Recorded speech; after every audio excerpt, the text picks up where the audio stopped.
Hello students, कल अपन ने reflection के बारे में थोड़ा पढ़ा था, ठीक है ना। क्या होता है उसके लॉज पढ़े थे और उसके टाइप्स भी पढ़े थे, रेगुलर और डिफ्यूज। आज उससे आगे स्टार्ट करते हैं। तो आज हमारा जो टॉपिक होगा इमेज बाय प्लेन मिरर।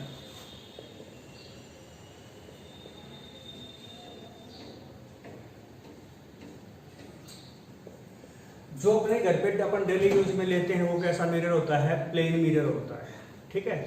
तो उससे इमेज कैसी बनती है आपने देखा भी होगा कि जैसे मान लीजिए ये आपका प्लेन मिरर है। आप आमतौर पे उसके सामने खड़े होंगे तो आपको जो बातें मैं आपको बता रहा हूँ आपको दिखाई देंगी। एक तो आपको जो इमेज है वो कैसे दिखाई देती है? इरेक्ट दिखाई देती है। इरेक्ट का मतलब फर्स्ट पॉइंट का इरेक्ट। इरेक्ट का मतलब क्या होता है? सीधी दिखाई देती है।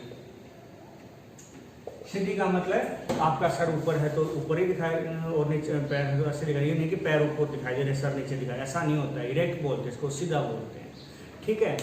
एक इमेज होती है ना, इमेज जो बनती है किसी भी ऑब्जेक्ट की, अपनी इमेज ही तो बनती है, तो मतलब प्रतिबिंब बनता है जो अपन बोलते हैं। तो इमेज जो है दो टाइप के होते हैं, तो वर्चुअल होती है, एक रियल होती है। आपको एक बात बता देता हूँ कि इमेज जो है वो कब बनती है? जब लाइट रिफ्लेक्ट होकर रिफ्लेक्टेड लाइट आपस में इंटरसेक्ट करते हैं, जहां पे आपस में एक दूसरे को काटते हैं वहां पे इमेज बनती है। तो यहाँ पे दो प्रकार की इमेज बोली गई है, एक तो रियल और एक वर्चुअल। तो रिफ्लेक्ट होकर वास्तव में एक दूसरे को इंटरसेक्ट कर रही है ना, तो वो कैसी मतलब वास्तव का रियल में इंटरसेक्ट कर रही है, तो इमेज कैसी बनेगी? रियल इमेज बनेगी। अगर आपको लग रहा है कि मतलब आपको इंटरसेक्ट कर नहीं रही है, परंतु आपको ऐसा लग रहा है कि इंटरसेक्ट कर रही है, मतलब महसूस हो रहा है, ठीक है, एक्चुअली में वो चीज है नहीं पर आपको लग रहा है, तो वो ऐसी चीज को क्या बोलते हैं? वर्चुअल बोलते हैं। तो आपस में इंटरसेक्ट होती नहीं है, वो होती हुई नजर आती है अपने को, तो तब जो इमेज बनती है वो कैसी होती है? वर्चुअल बनती है। तो अपन जैसे देखते हैं कि अपन मिरर के सामने खड़े हैं, मिरर के सामने खड़े हैं तो अपने को इमेज कहाँ पे दिखाई देती है? मिरर के अंदर दिखाई देती है। मिरर के अंदर क्या होता है? कुछ होता ही नहीं है, तो मतलब अपने को लग रहा है कि मिरर के अंदर है परंतु होता नहीं, अपने को पता है, तो वो इमेज कैसी बनी? वर्चुअल, ठीक है ना। तो अपन यहाँ पे सेकंड बात यहाँ पे क्या लिख देंगे? जो इमेज बनती है प्लेन मिरर से कैसी बनती है? वर्चुअल बनती है, ठीक है ना। तो दो पॉइंट हो गए हैं। तीसरा पॉइंट यहाँ पे ये है कि जो अपन जैसे मान लीजिए आपके सामने मिरर है, अब आप यहाँ से 1 मीटर डिस्टेंस पे खड़े हो, तो इमेज भी मिरर से कितनी डिस्टेंस पे होगी? 1 मीटर डिस्टेंस पे होगी। तो मतलब डिस्टेंस जो होगी ना, जैसे आप किसका काम कर रहे हो? डिस्टेंस ऑफ ऑब्जेक्ट, आप ऑब्जेक्ट का काम कर रहे हो। डिस्टेंस ऑफ ऑब्जेक्ट फ्रॉम कहां से? मिरर से, वो इक्वल होगी किसके?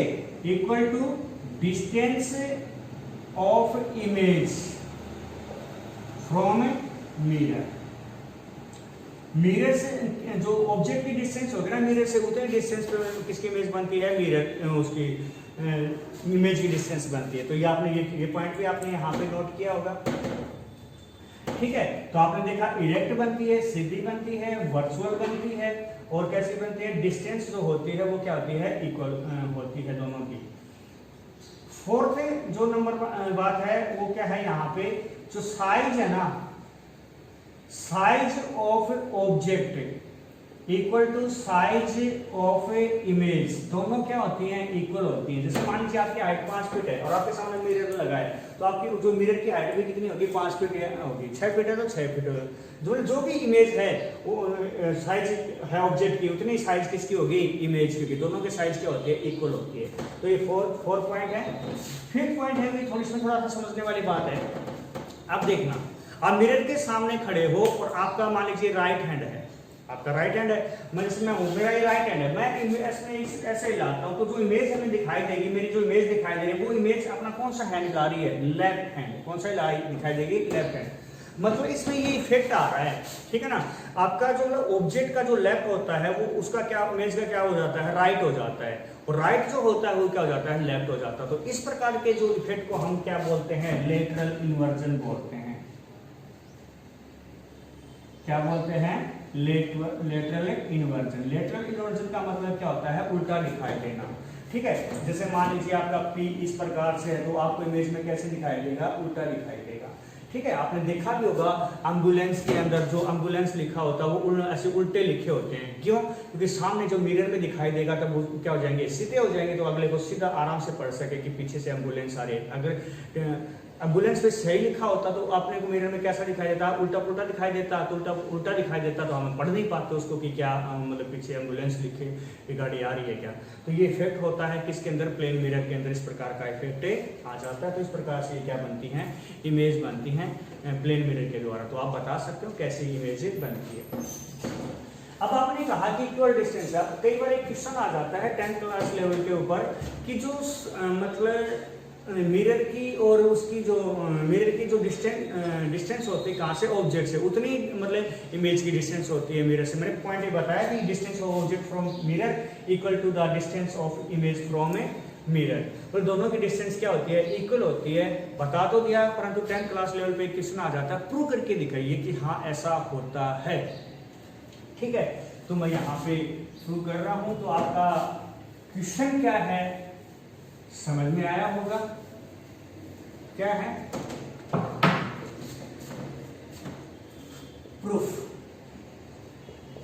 ऑफ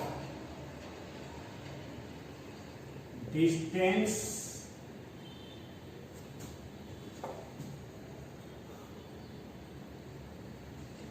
या डिस्टेंस कर दीजिए या साइज भी दोनों इक्वल ही है, तो यहाँ डिस्टेंस ऑफ साइज ले लेते हैं, कुछ भी आ सकता है। डिस्टेंस ऑफ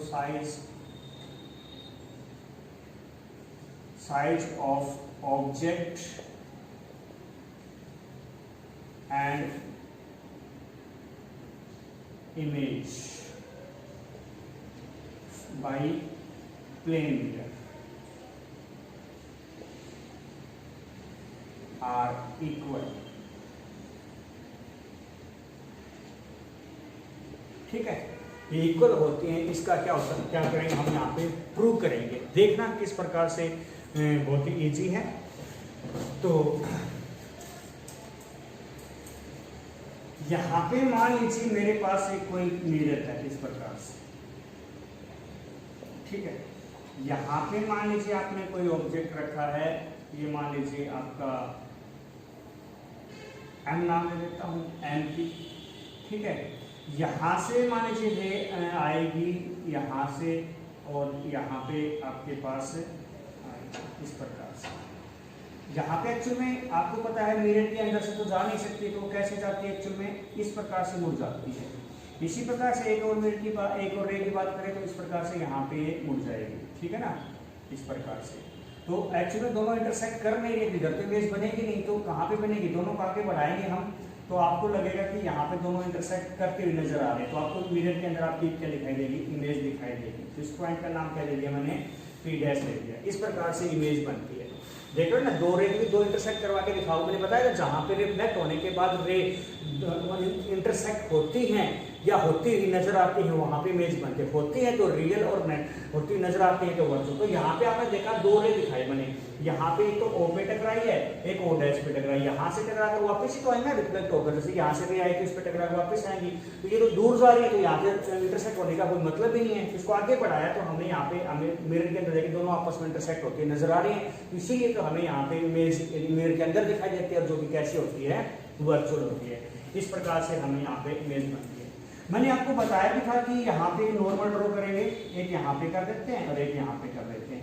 ये नॉर्मल क्यों ड्रॉ कर रहे हैं अपन यहाँ पे, क्योंकि आपको बताया था कि ऑप्टिक्स के अंदर लाइट के जितने टॉपिक होंगे वहाँ पे कोई भी एंगल मेजर करना होगा वो कहाँ से करेंगे, नॉर्मल से करेंगे। तो आपको पता है ये वाला एंगल कौन सा हो गया, इंसिडेंट एंगल। ये कौन सा, रिफ्लेक्टेड एंगल ऑफ रिफ्लेक्शन। इसी प्रकार से ये वाला ये बहुत सारे एंगल हो गए हैं। ठीक है ना, तो मैं आपसे बताता हूँ। ये मान लीजिए एंगल आपका इंसिडेंस एंगल है। ठीक है, वन नाम ले लिया, इसका एंगल ऑफ रिफ्लेक्शन, इसका 3 दे दिया है, इसका 4, इसका 5, इसका 6, इसका 7 और ठीक है, इसका मान लीजिए आपको 8 दे दिया है, इसका 9 दे दिया है, इसका 10 दे दिया है। इस ऐसे एंगल दे दिए मैंने, यहाँ पे नाम दे दिए सभी एंगल्स के। ठीक है, तो यहाँ पे देखिए अपन कोई ट्रायंगल लेते हैं, बाई ट्रायंगल कौन से ले लेते हैं, POO' ले लेते हैं, POO' ले लिया मैंने। ठीक है, और दूसरी ट्रायंगल मैंने आप यहाँ पे ले ली है P dash O O dash, P dash O O dash, मतलब P O O dash, P dash O O dash, दो ट्रायंगल ले लिए मैंने यहाँ पे। ठीक है, अब देखिए यहाँ पे ये एंगल ऑफ इंसिडेंस था 1 और यहाँ पे एंगल 2 क्या है, यहाँ पे एंगल ऑफ रिफ्लेक्शन है। तो according to laws of reflection क्या आ जाएगा, आप बोलिए यहाँ पे एंगल आई है, सॉरी आई नहीं, यहाँ पे 1 लिखा मैंने, एंगल 1 है वो एंगल 2 के क्या होगा, इक्वल होगा। ठीक है, एक बार देखिए यहाँ पे अगर ये एंगल दोनों इक्वल है 1 और 2, तो ये दोनों एंगल भी क्या हो जाएंगे, इक्वल। और ये मान लीजिए 3 है, ये क्या है 4 है, ये दोनों भी क्या हो गया है, इक्वल। और ये एंगल आप लोग कैसे देखते हो, ये एंगल जितना होता है उतना ये होता है, तो उतना एंगल कितने वाला है, ये वाला, यहाँ पे नाम क्या दिया 10। तो 3, 4 और 10 तीनों क्या हो गए, यहाँ पे इक्वल हो गए हैं।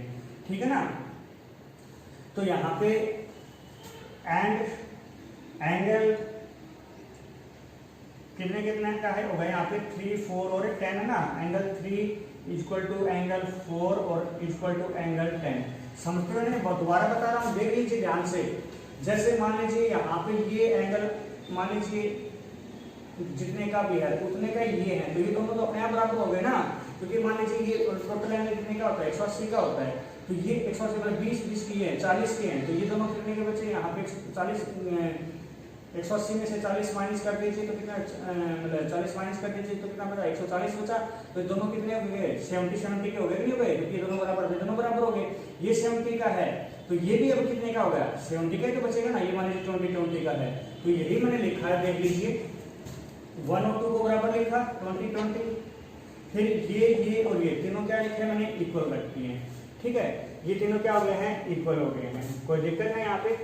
तो यहाँ पे आपने देखा कि इन ट्रायंगल्स के अंदर, और एक चीज और भी है, यहाँ पे O और M क्या है, यहाँ पे इक्वल है। और वैसे कि दोनों जैसे ये एंगल सेम हो गया है और आपकी ये वाली जो डिस्टेंस है वो भी क्या हो गई है, सेम हो गई है। तो अपन यहाँ पे सीधा भी बोल सकते हैं कि दो एंगल सेम हैं और ये वाली जो OM है ये वाली इक्वल, तो दोनों इक्वल जो मतलब कॉमन है। वैसे अपन यहाँ पर ट्रायंगल और दूसरी भी सीधे वे में भी कर सकते हैं कि सिर्फ ये दो ट्रायंगल लेकर ही अपने इमेज बना सकते हैं। तो यहाँ पे अपन ने दोनों ट्रायंगल से दिखा दो, दोनों से दिखा दिया, सीधा डायरेक्ट भी आप बता सकते हो, पर तो चलो अपन ये जिस हिसाब से करो उस हिसाब से देख लेते। तो अपन ने दोनों ट्रायंगल थी POO डैश और P डैश OO डैश, तो हमने देखा ये दोनों एंगल इक्वल है, तो ये तीनों एंगल भी क्या हो गए हैं, यहाँ पे इक्वल हो गए हैं। ठीक है, ये तीनों एंगल इक्वल हो गए हैं, कोई दिक्कत है यहाँ पे।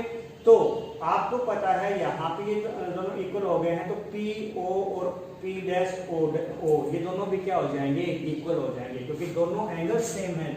3 और 4 लिखा है ना, 3 और 10 दोनों एंगल सेम हैं, तो एंगल सेम होने का मतलब यहाँ पे ये डिस्टेंस भी क्या होगी, सेम होगी। इसलिए PO और P डैश O दोनों क्या होंगे, इक्वल हो जाएंगे। इक्वेशन नंबर क्या आ गई है, फर्स्ट आ गई है, कोई दिक्कत है। अब हम क्या लेंगे, दूसरी ट्रायंगल ले लेंगे उसी पर। अब की बार यहाँ पे पहले वाले PO डैश लिया था ना, अगली बार क्या लेंगे, PO डैश उल्टा ले लेंगे।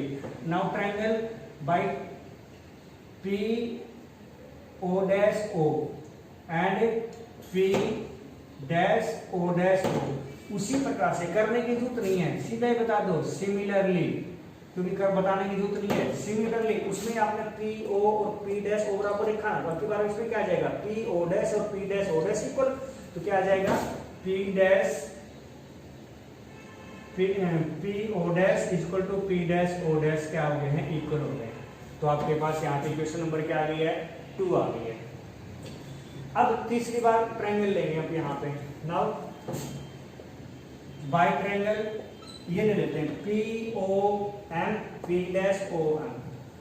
नाउ ट्रायंगल कौन सी, POM and P dash OM। देखिए दोनों ट्रायंगल्स में 3 और 10 इक्वल बताया था ना, 3 और 10 कहाँ पे इक्वल है। पी ओ और पी डैश ओ इक्वल है, दो एंगल सेम है और एक साइड सेम है, तो दूसरी और ये क्या है कॉमन है, तो दो साइड सेम हो गई, एक एंगल सेम हो गया, तो तीसरी साइड भी अपने आप क्या हो जाती है इक्वल हो जाती है। तो इनके अंदर दोनों के अंदर आप क्या कह दोगे, angle 3 equal to angle 10 and O M दोनों में क्या है कॉमन है, तो so these triangle are congruent, so इसलिए पी एम और पी डैश एम ये क्या हो जाएंगे, इसलिए P M equal to P dash M ये क्या गए हैं इक्वल हो गए हैं। और पी एम क्या है यहाँ पे साइज ऑफ ऑब्जेक्ट था आपका, आपने लिया था स्टार्टिंग में, ये तो इमेज बनी थी, ठीक है ना। पी एम क्या था साइज ऑफ ऑब्जेक्ट और पी डैश एम क्या है आपका यहाँ पे साइज ऑफ इमेज, ठीक है। इस प्रकार से हमने कर दिया कि दोनों क्या हैं इक्वल हो गए, यही करना था, size of object and image by plane mirror are equal, दोनों की साइज क्या होती है इक्वल। तो इस प्रकार से वेरी इंपॉर्टेंट क्वेश्चन है 10th क्लास लेवल के ऊपर, ठीक है ना, तो बड़ा इंपॉर्टेंट क्वेश्चन माना था, तो अच्छे से करना, ठीक है। बाकी कल से अपन नेक्स्ट टॉपिक स्टार्ट करते हैं, थोड़ा डिफरेंट टाइप का होगा, इसलिए वो उसको कल करते हैं। Okay students.